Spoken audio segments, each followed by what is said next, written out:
Hello student, मी निशिकांत बोरकर स्वागत करत आहे आपल्या यूट्यूब चॅनलवर. जर तुम्ही चॅनलवर नवीन असाल तर चॅनलला सबस्क्राईब करा आणि बेल आयकॉनला प्रेस करा, जेणेकरून असेच नवनवीन व्हिडिओ तुम्हाला पाहायला मिळतील. आज आपण बघणार आहे properties of matter and their measurements, म्हणजेच पदार्थाचे गुणधर्म आणि त्याचे मापन. Different kinds of matter have characteristics property which can be classified in two categories. पदार्थाला जे काही गुणधर्म असतात ते दोन वेमध्ये काय करण्यात आलेले आहे, क्लासिफाय करण्यात आलेले आहे. First one is physical property and second one is chemical property, म्हणजेच भौतिक गुणधर्म आणि रासायनिक गुणधर्म. A physical property can be define as are those can be measure or observe without changing the chemical composition of a substance. म्हणजे पदार्थाची रासायनिक रचना बदलल्याशिवाय त्याला मोजणे किंवा त्याचे निरीक्षण करणे म्हणजेच भौतिक गुणधर्म होय. एक्झाम्पल: कलर म्हणजे रंग, ओडर म्हणजे सुगंध, मेल्टिंग पॉईंट, बॉइलिंग पॉईंट आणि density. These are the some physical properties. Chemical properties. Chemical properties are those properties where the substance undergo a chemical change and thereby exhibit a change in chemical composition. म्हणजे रासायनिक गुणधर्म म्हणजे असे गुणधर्म आहेत जिथे पदार्थामध्ये रासायनिक बदल होतो आणि त्याद्वारे रासायनिक रचनेत सुद्धा बदल दिसून येतो. Example: coal burn in air to produce carbon dioxide म्हणजे CO2. जेव्हा कोळसा हा हवेच्या माध्यमामध्ये जाळला जातो तेव्हा तो हवेसोबत काय अभिक्रिया घडून कार्बन डायऑक्साईड काय करतो, तयार करतो. तसेच दुसरं example: magnesium wire burn in presence of oxygen two form magnesium oxide. म्हणजेच मॅग्नेशियम किंवा मॅग्नेशियम वायरला जर आपण ऑक्सिजनच्या सानिध्यात जाळलं किंवा त्यांना पेटवलं तर ते काय करते, ऑक्सिजनसोबत अभिक्रिया घडून मॅग्नेशियम ऑक्साईड हा काय करते, तयार करते.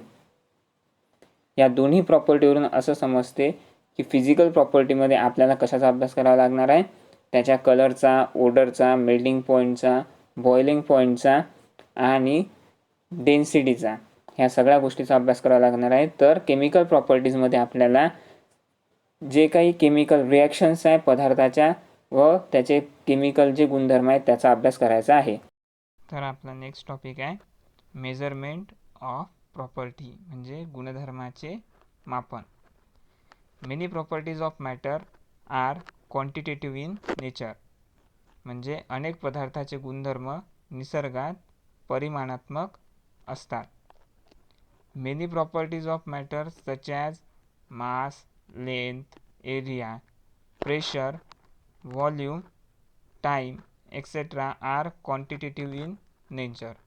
मास म्हणजे वस्तुमान, लेंथ म्हणजे लांबी, क्षेत्र म्हणजे एरिया, दबाव म्हणजे प्रेशर, व्हॉल्यूम म्हणजे खंड आणि टाईम म्हणजे वेळ इत्यादी पदार्थांचे बरेच गुणधर्म निसर्गात परिमाणात्मक असतात. तर आपला नेक्स्ट टॉपिक आहे units. What is mean by units? The arbitrarily decided and universally accepted standards are called as units. म्हणजे अनियंत्रितपणे ठरविलेल्या आणि सर्वसामान्यपणे मान्यताप्राप्त मानदंडांना एकक असे म्हणतात. The units is classified in to some types of systems. So our first type of system is centimeter, gram, second system, means CGS system. Second one is foot, pound, second system means FPS system. Third one is meter, kilogram, second system means MKS system. तर आपला next topic आहे SI unit. In 1960 the General Conference of Weight Measures proposed the revised metric system called as International System of Unit, that is SI system. म्हणजे 1960 मध्ये वजन आणि मापाची अशी सुधारित प्रणाली तयार करण्यासाठी एक परिषद आयोजित केली होती. त्या प्रस्तावित सुधारित मॅट्रिकलाच आपण काय म्हणणार आहे, इंटरनॅशनल सिस्टीम ऑफ युनिट किंवा SI युनिट असे म्हणू तर आता आपण बघणार आहे फिजिकल प्रॉपर्टीज म्हणजेच भौतिक गुणधर्म. या भौतिक गुणधर्मामध्ये पहिला टॉपिक आहे मास अँड वेट म्हणजे वस्तुमान आणि वजन. We know that matter has mass म्हणजेच पदार्थाला वस्तुमान असते. पदार्थाला वस्तुमान असते म्हणजेच पदार्थाला काय वजन आहे. Mass is an inherent property of matter. वस्तुमान हा पदार्थाचा मूळचा गुणधर्म आहे. आपण इथं म्हटलं आहे की वस्तुमान हा पदार्थाचा मूळचा गुणधर्म आहे. बघा अशी कुठलीच गोष्ट नाही आहे, असा कुठलाच पदार्थ नाही आहे की ज्याला स्वतःचं मास नसेल म्हणजेच वस्तुमान नसेल. तो किती काही छोटा जरी असेल तरी त्याला काही ना काही प्रमाणात काय राहील, त्याला त्याचं स्वतःचं स्वतंत्र असं वजन राहील, वस्तुमान राहील. Hence the mass of a body is more fundamental property than its weight. म्हणजे पदार्थाचे वस्तुमान हे त्याच्या वजनापेक्षा कसे असते, अधिक मूलभूत संपत्ती असते. SI unit of mass is kilogram. SI unit पद्धतीनुसार मासचा युनिट काय किलोग्राम आहे. 1 kg इज इक्वल्स टू 1000 ग्राम और 10 to the power 3 ग्राम्स असं आपण लिहू शकतो. Next physical property is length. In chemistry we come across length while expressed in property such as the atomic radius, bond length, wavelength of electromagnetic radiation. जेव्हा आपण केमिस्ट्रीमध्ये लेंथचा विचार करू तेव्हा आपल्या नजरेसमोर ॲटॉमिक रेडियस म्हणजे अणूची त्रिज्या, बॉन्ड लेन्थ म्हणजे अनुबंध यांचा विचार येईल. This quantities are very small. ह्या ज्या क्वांटिटीज आहे ह्या फार लहान असतात. In SI unit of length they are use as a nanometre, picometre. SI unit सिस्टीममध्ये ते कशामध्ये मोजले जाते, नॅनोमीटरमध्ये आणि पिकोमीटरमध्ये मोजल्या जाते. Here 1 nanometre is equals to 10 to the power -9 metre and 1 picometer is equals to 10 to the power -12 meter. Next is volume. Volume can be defined as the amount of space occupied by a 3-dimensional object. म्हणजे एका त्रिमितीय वस्तूने व्यापलेली जागा म्हणजेच काय होते, volume होते. Volume does not depends upon the shape. Volume हा आकारावर अवलंबून नसतो. For the measurement of volume of liquid and gas a common unit is litre are to be use. बघा इथे आपण सांगत आहे की लिक्विड आणि गॅसेससाठी कॉमन युनिट कोणता वापरलेला आहे, आपण लिटर हा वापरलेला आहे. 1 litre is equals to 1 dm cube. 1 dm cube म्हणजेच किती होते, 1000 ml. The SI unit of volume is metre cube. Next is density. Density of a substance can be defined as mass per unit volume. Therefore, density is equals to mass upon volume. Mass can be calculated in kg and volume can be calculated in meter cube. In CGS unit, they are calculated in gram per milliliter or gram milliliter inverse. Next is temperature. Temperature is measure of the hotness and coolness of an object. एखाद्या पदार्थाची आपल्याला उष्णता किंवा शीतलता जर मोजायची असेल तर टेम्परेचर म्हणजेच तापमान किंवा तापमापिकेचा आपण उपयोग करतो. These are 3 common scale to measure the temperature, namely degree Celsius, degree Fahrenheit or Kelvin. बघा टेम्परेचर मोजण्याचे 3 प्रकार आहेत, डिग्री सेल्सिअस, नंतर फॅरेनहाइट आणि kelvin. Here kelvin is the SI unit of the temperature.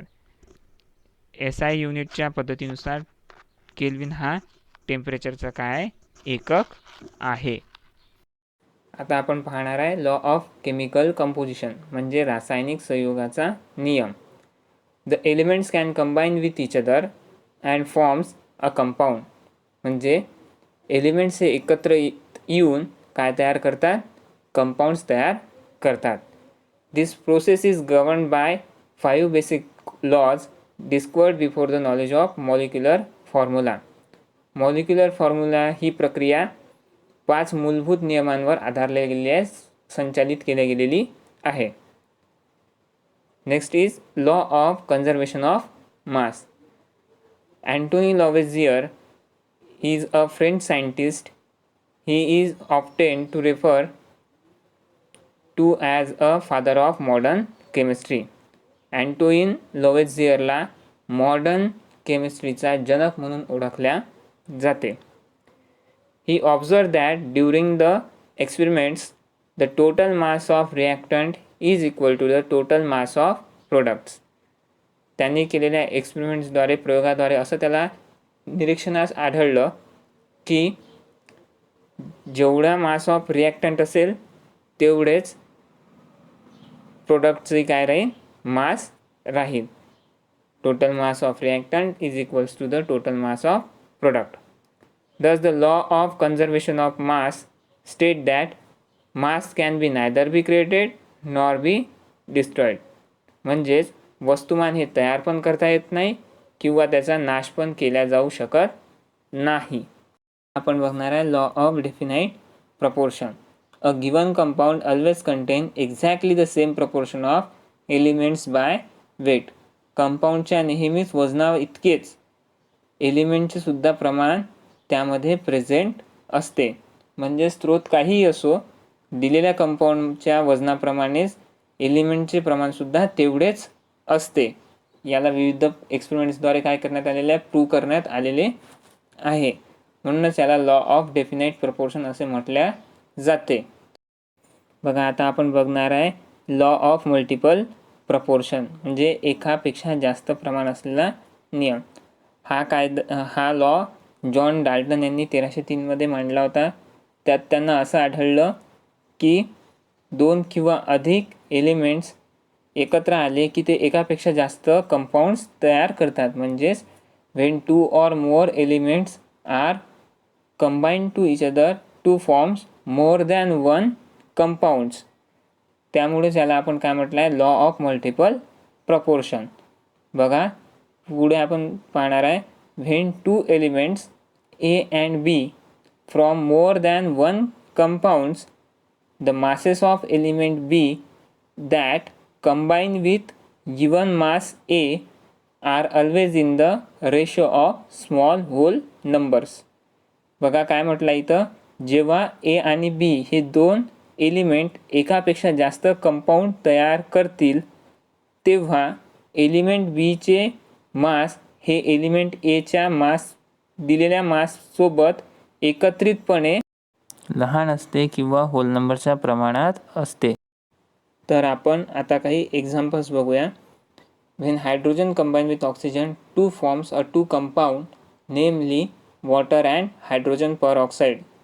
या 2 रिॲक्शनवरून आपल्याला असं आढळते की जो ऑक्सिजन आहे त्याचे मॉलिक्युलर मास हे कशासोबत कंबाईन करत आहे? तो हायड्रोजनच्या मॉलिक्युलर माससोबत काय करत आहे? कंबाईन करत आहे.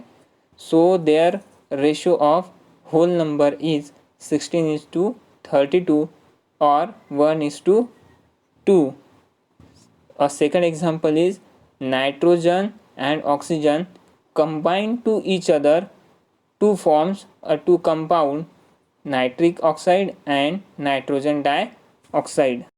या 2 रिॲक्शनवरून असं आढळते की ऑक्सिजनचे जे मॉलिक्युलर मास आहे ते नायट्रोजनच्या मॉलिक्युलर माससोबत काय होत आहे? एकत्रित होत आहे आणि त्यामुळे त्याचा रेशो ऑफ होल नंबर आपल्याला काय मिळणार आहे? 16:32 किंवा 1:2. आता आपण पाहणार आहे गे लुसॅक लॉ ऑफ गॅसियस व्हॉल्यूम. हा लॉ 1808 मध्ये लुसॅकने मांडला होता. The law state that when the gases combine or are produced in a chemical reaction, they do so in a simple ratio by volume provided all the gases are at same temperature and pressure. या लॉनुसार जेव्हा gases एकत्र येतील किंवा chemical रिॲक्शनमुळे तयार होतील तेव्हा त्यांच्या प्रपोर्शननुसार जर सर्व गॅसेसला सेम टेम्परेचर आणि प्रेशर दिले असेल तर तो त्याचा सिम्पल रेशो असतो. तर चला आपण काही एक्झाम्पल्स बघू. Under the same condition of temperature and pressure 100 ml of hydrogen combine with 50 ml of oxygen to gives 100 ml of water vapor.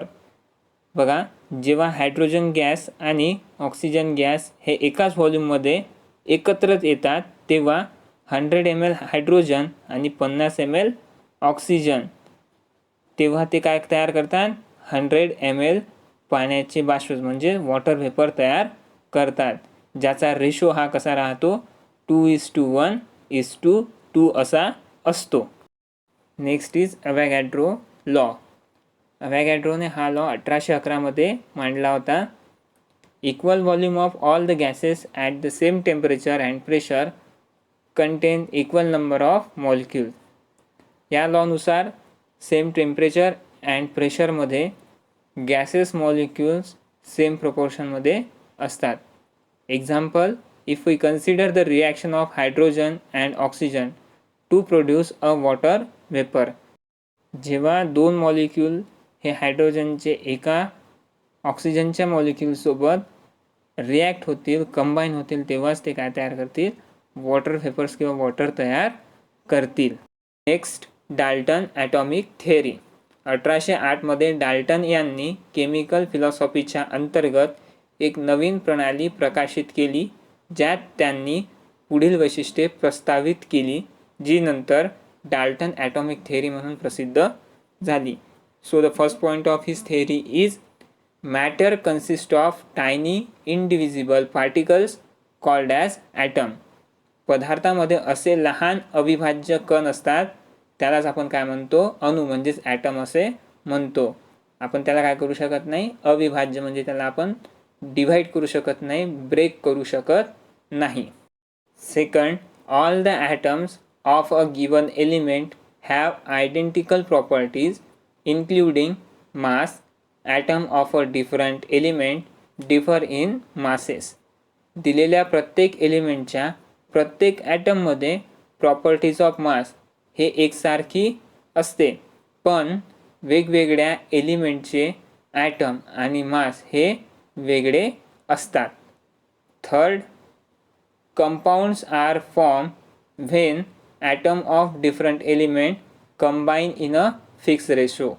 जेव्हा वेगवेगळे एलिमेंट व ॲटम एका फिक्स रेशोमध्ये एकत्र होतात तेव्हा कंपाऊंड तयार होते. म्हणजे जेव्हा वेगवेगळे एलिमेंट हे एका रेशोमध्ये एकत्र येईल तेव्हाच कंपाऊंड तयार होतील. समजा एका फिक्स रेशोमध्ये जर ते नसतील तर कंपाऊंड तयार होणार नाही. Fourth, chemical reaction involve only the reorganisation of atom. Atoms are neither be created nor be destroy in a chemical reaction. Chemical रिॲक्शनमध्ये केवळ ॲटमची रिऑर्गनायझेशन होते, म्हणजेच रिअरेंजमेंट ऑफ ॲटम्स एवढेच होते. त्याला मराठीमध्ये अणूंचे पुनर्गठन असे म्हटल्या जाते. ॲटम्स हे तयार केले किंवा नष्ट केल्या जात नाही.